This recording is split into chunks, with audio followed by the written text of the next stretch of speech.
Well, the Detroit Lions fall to the Tampa Bay Buccaneers 38-17 here at Ford Field in Week 15. I'm Tori Petry, joined by Lions legend Herman Moore. This is Lions Postgame Live presented by Sling TV. Herman, obviously a very disappointing Week 15 game for the Lions. Both these teams out of the playoffs, but certainly not what you wanted to see from the Lions' performance on the field.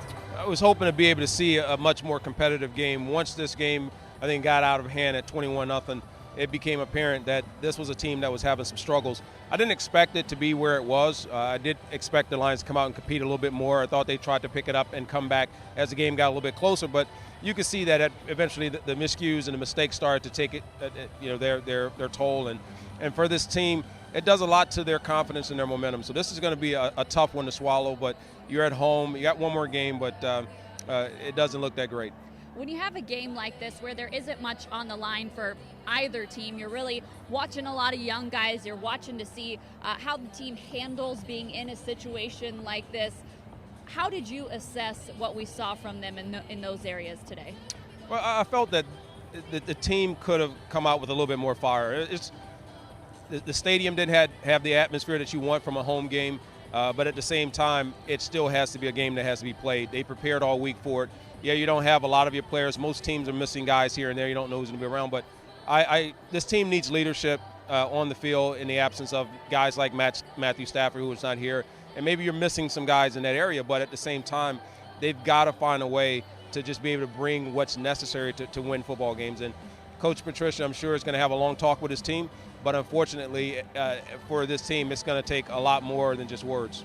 Well, he did have a big talk with that defense. They were huddled up around him early on in this game on the sidelines. He was giving them quite the talking to there on the sidelines. Looked pretty animated from the press box where we were at, and for good reason. This defense really struggled, particularly in that first half, letting the Bucs get out to that big lead. I mean, Jameis Winston had a big day, over 450 passing yards, and then you get two receivers to go over 100. Godwin with 121 yards, and he didn't even finish the game. He was injured in this game. And then Rashad Perryman as well, 113 yards and 3 touchdowns. Why were the Bucs so successful in the passing game today? It was due to the fact that the Lions' pass rush wasn't effective. It wasn't able to get to Jameis Winston, and when that happens, you have to commit less guys into coverage and more at the line of scrimmage. And once the Lions did that, they were able to get exposed. You had 2 receivers over 100 yards, but Rashad Perryman coming up with the man-to-man coverage, you saw him win quite often, getting 3 touchdowns today. That's what the Lions tried to avoid. They can't cover a lot of speed. And these guys in Tampa Bay, they're underrated wide receivers, and even that's in the absence of Mike Evans. So you can tell that this is a team that if the Lions are faced with that type of conundrum and they can't get pressure on quarterbacks, it's going to lead to some serious problems for their secondary. We talked about this a little bit before the show. You saw the Lions playing a lot of man out there today. Mm-hmm. Yeah, they had to get into some man coverage, especially when they got into the shorter down and distance. But then they also tried to mix it up when they wanted to bring pressure.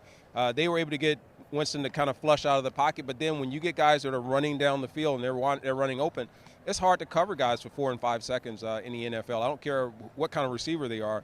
So that's what happens when you force a team to do that. I don't think the Lions wanted to play as much man coverage or off as they played, but that's what they were kind of forced to do today. Well, for Lions fans who might want to take a trip down memory lane there, they might recognize the name Perryman, who is a guy that you recognize as well. So you know that kid who had 3 touchdowns today. Yeah, I know him quite well, and he comes from a pretty good background. Yeah. Brett Perriman's son, Rashad Perriman, had a tremendous day.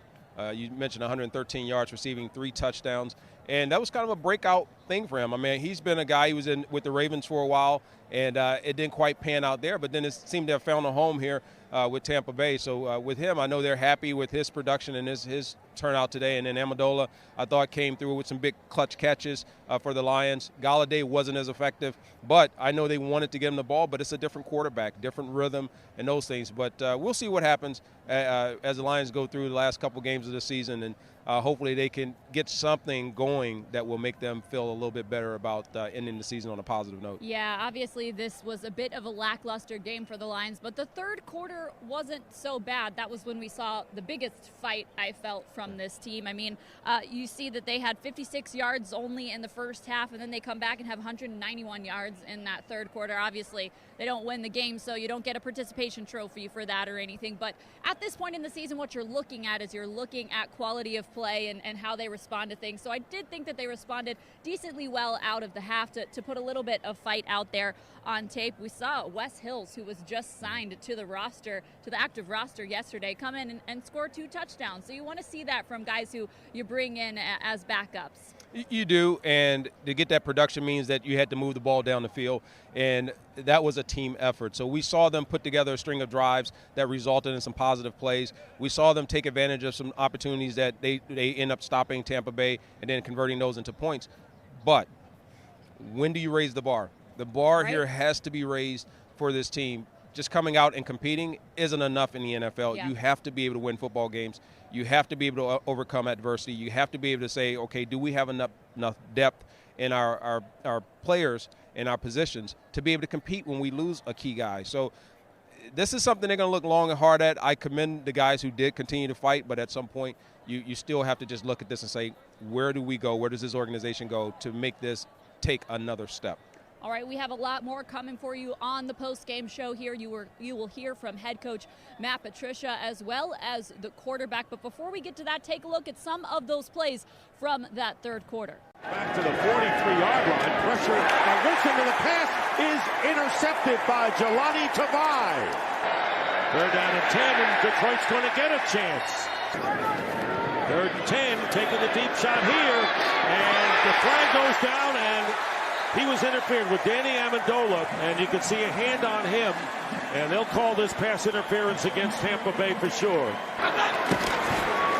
And here is Hills, and it's second effort, he gets it! First down here, play fake, and Blough on the run. Blough has a receiver, and it's caught at the 9-yard line by Chris Lacey. And here is Hills for the touchdown. And this will be the last play of the game, and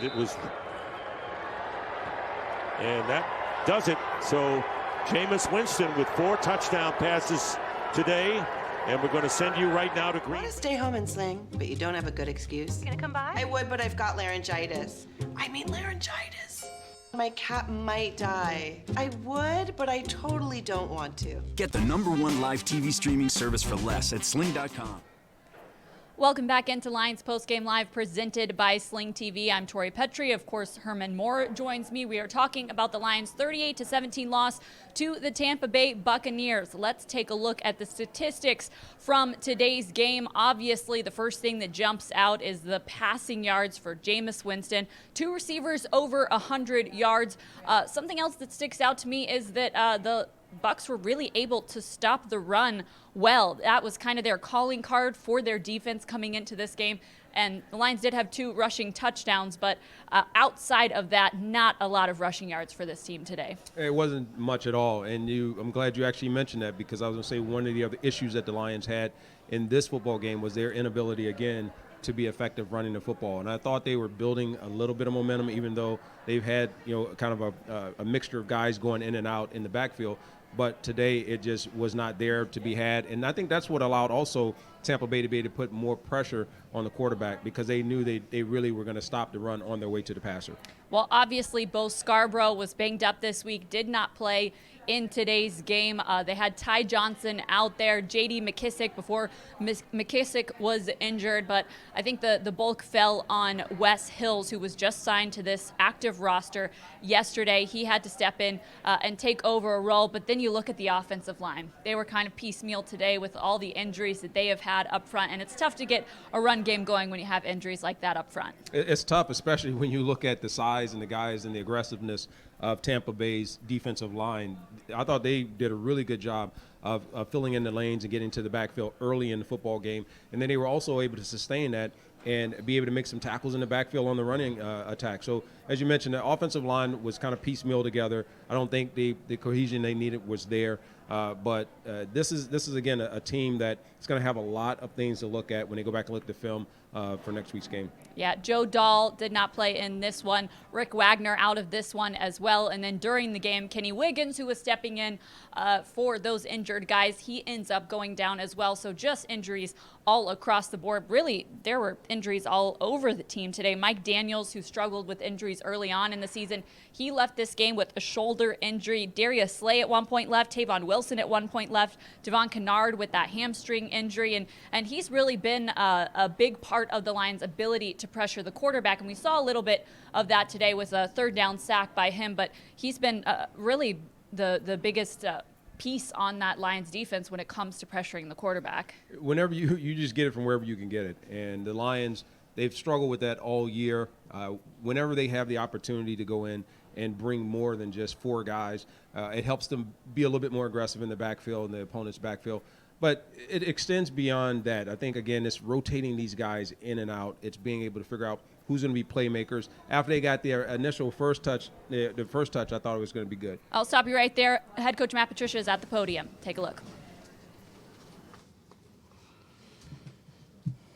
Okay, so just as far as the injuries are concerned, we had a couple guys at the end of the game. So Kenny Wiggins with his arm, we'll take a look at that here tomorrow and see where he's at.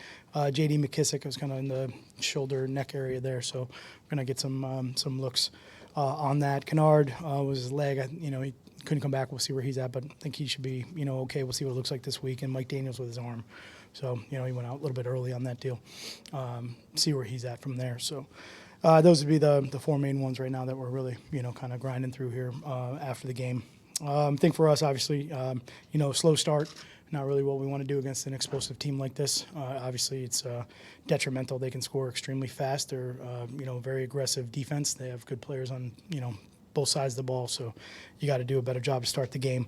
We had to make some major adjustments there, I think, to some of the things that we were doing. I thought once the game settled down, I think our guys, went out and fought really hard to try to get things right. We got some adjustments at halftime that we needed and kind of went out there and, tried to improve on what we were doing, and then obviously didn't finish in the end. I thought we were in a good place at the end. We were coming back, and then, a couple turnovers and things like that kind of hurt us, and then obviously, the touchdown at the end. But from that aspect of it, I think the guys, they're trying. We got some young players out there, certainly some plays out there that are plays that we got to make that are awareness. You just got to be able to see that it's coming and be able to play it better than what we did.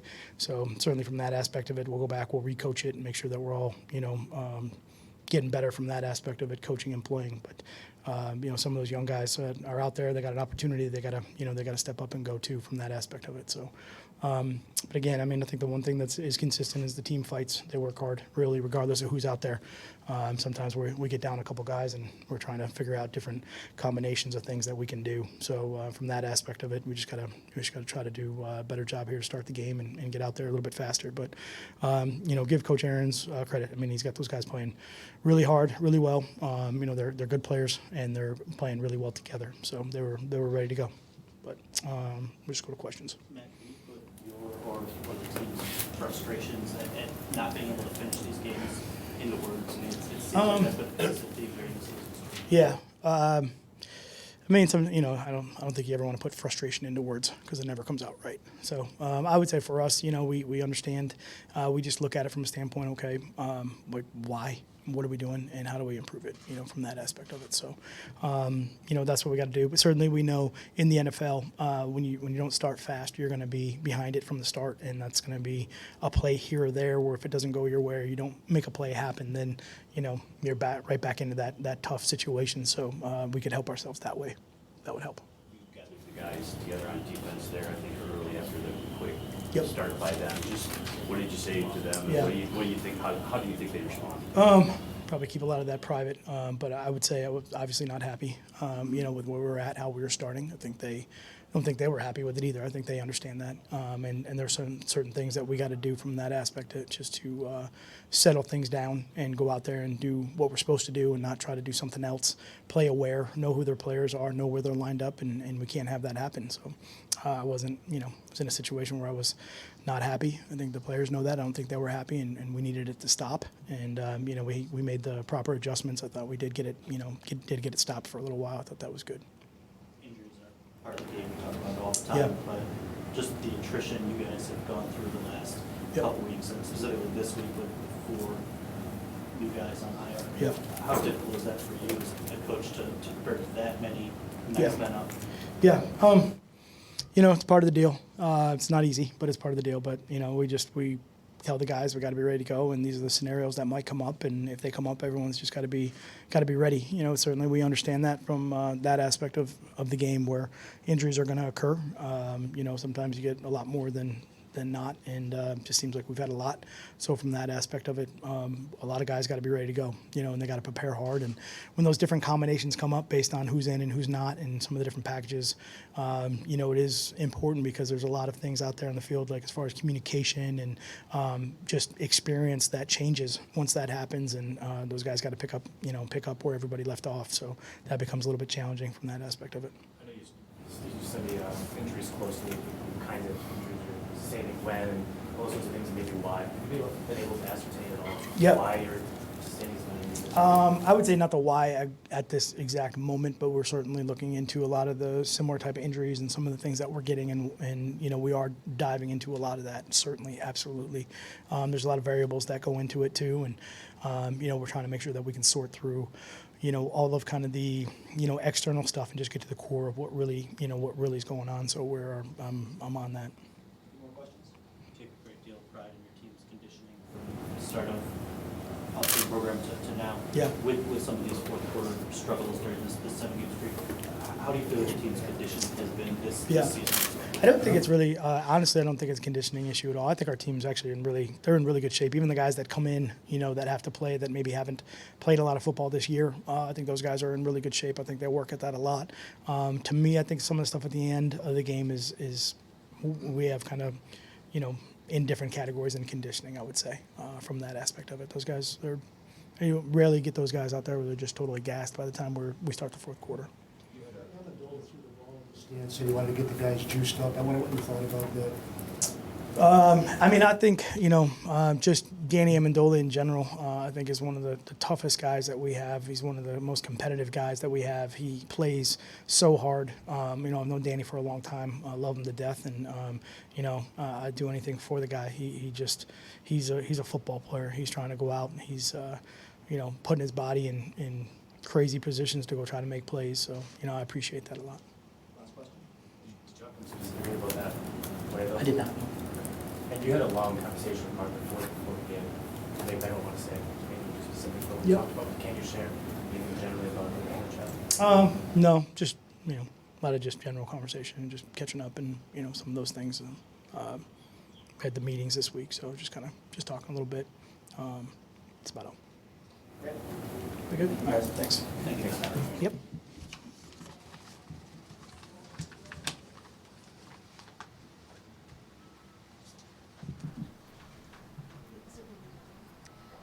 Well, obviously, Matt Patricia, very disappointed in what this team was able to do today. Talked about those injuries that the team had out there, the injuries that they had coming into this game, and the injuries that they had out there on the field today that certainly affected this game. He was asked about having so many injuries this year, said that they are looking into that. Obviously, a little bit frustrated with how this season has turned out with just 2 games left to play. Lions certainly were hoping for better results than what they have had up to this point. Just 3 wins this season, 2 games left to play. The Lions will head on the road to Denver, and then they will head back home for one more game here at Ford Field against the Green Bay Packers. We will see what they are able to do in those final 2 games. Obviously, the Lions are not playing for anything in the postseason, but they are hoping that they can put some better results out there on the field than they have in these games up until this point. David Blough is at the podium now. Here's what he has to say.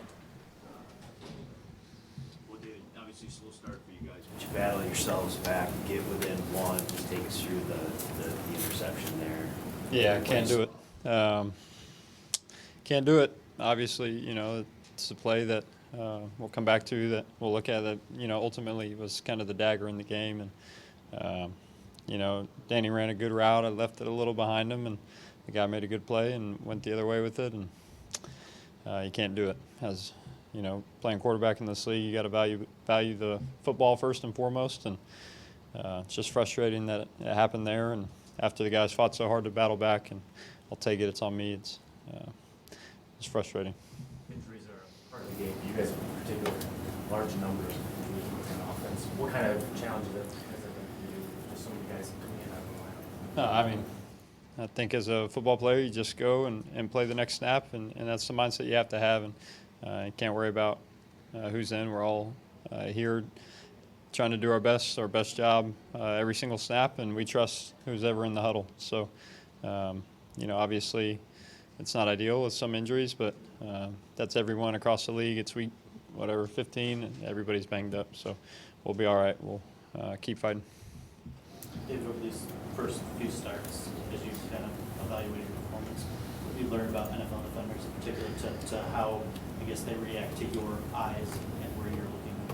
Yeah, I think those guys are really good at what they do, and that's why they're on the field too. And got to be better with my eye discipline. Can't just think something's one thing and predetermine things and not go through my reads, and that's what's gotten me in trouble sometimes. And gotta trust my eyes and get the ball in the right position. Obviously, can't have those 2 turnovers and put ourselves in a bad position. Coming out of the half, which we talked about this week a ton, was going to be huge for us. And then once we fought back and had ourselves in a position to tie it up. Is there anything in particular that went into the slow start today? I think there were plays that were on the field to be made, and we didn't execute them. I didn't execute to the best of our ability. We just got to come out and start faster, and we talk about it a lot. It's a shame. It's frustrating that that's what happened, and I take a lot of responsibility for that too as a leader of the offense. It can't happen. You might be able to get a little bit of advantage, really get something out of it. Yeah, Tavai made a great play, and obviously when you get the ball at midfield, you expect, okay, at the least, we'll come out with some points here. It's a great start. And then we went backwards on the first play, and then, 2 incompletions, I think, following that. It's just we got to be sound all the way around, especially at the start. Can't put ourselves in a hole. That's on all of us. What's your sense of how much the frustration is mounting in players within the locker room? There's still some fight, obviously, but just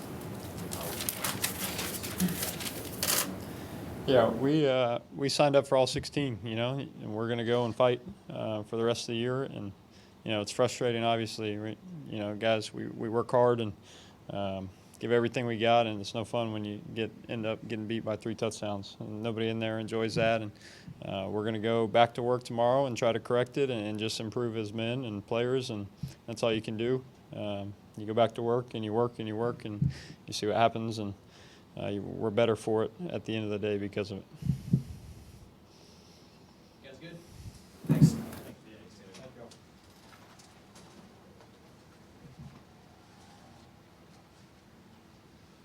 Obviously, David Blough still learning in just his 3rd NFL start. One of the guys he was throwing to quite a bunch today was Danny Amendola. Amendola had over 100 yards, 102 yards to be exact, and one absolutely incredible catch there in the 3rd quarter. He spoke with the reporters in the locker room after the game. Here's what he had to say.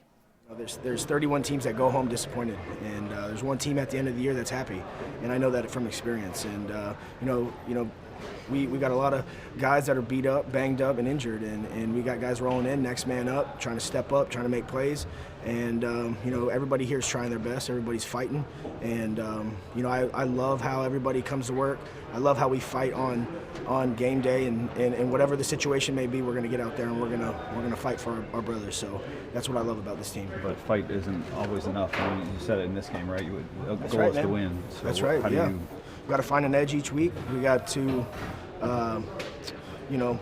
believe. We got to roll in each game, thinking that we're going to win. So that's not going to change.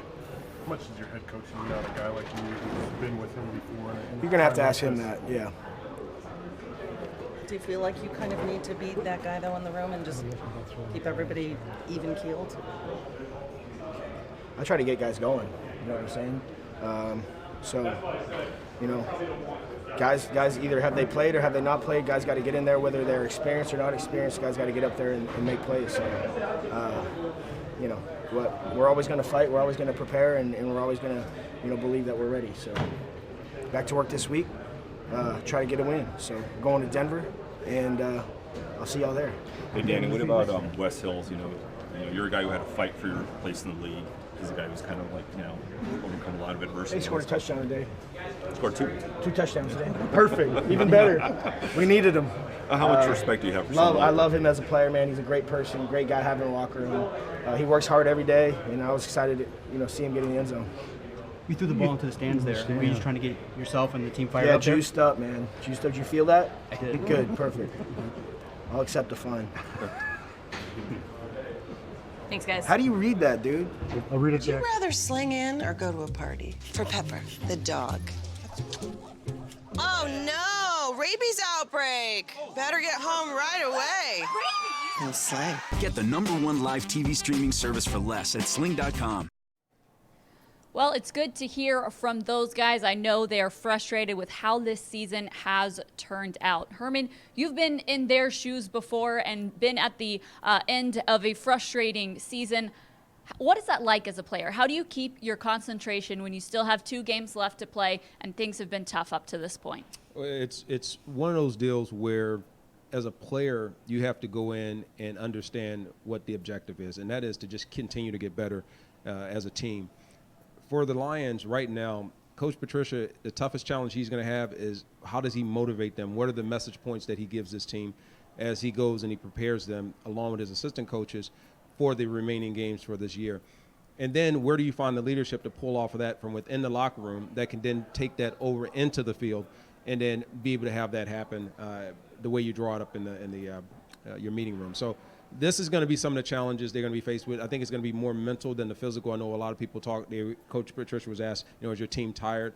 The team's not tired. I think there's a mental tired team that's here because they don't want to keep going through the same song and dance that they've done so far this year. What is the challenge for Matt Patricia as he closes out this season? What does he need to do to keep this team focused in its final 2 games? He's just going to have to go in, and I know he said he doesn't like to bring frustration into his words, but I think making sure the team understands that where they are is unacceptable. And where they need to go, there's a little bit of road ahead. And if he can kind of balance that out and not be too overly optimistic and make good of all the things that have gone wrong, as much as you say, hey, here's what has happened. We have to correct this. You got to let the team know that there is a sense of urgency. This isn't something that, hey, we'll figure it out in the offseason. It's either get on board or get gone with his team. And he's got to let the guys know that he's trying to build a winning team, a winning legacy here, and it doesn't happen with a record like we've seen this year. Well, Herman, these have been some tough games to talk about as the Lions have played through this season with just 3 wins. But you always bring such great insight, and we always appreciate hearing from you. So thank you. My pleasure. Thank you. And we want to stay in the Christmas spirit. We want to, send you guys off with a little bit of a gift here from us, from our sponsor, Sling TV. They are giving you 40% off your first month of Sling TV if you go to sling.com/Lions. That about wraps us up here on Lions Postgame Live, presented by Sling TV. Before we go, though, we have a producer whose birthday it is today, so happy birthday to our live producer, Derek Heitman. Happy birthday. We appreciate everything you do for us, and we appreciate you guys for tuning in and watching. We will see you next week. For DetroitLions.com, I'm Tori Petry. Would you rather sling in or go to a party? For Pepper, the dog. Who's ready to party? Perfect. Oh no! Rabies outbreak! Better get home right away. Rabies? And Sling. My man Leroy. Top-notch acting. Nothing beats the joy of slinging in. You could save hundreds a year versus cable with America's #1 live TV streaming service. Learn more at Sling.com.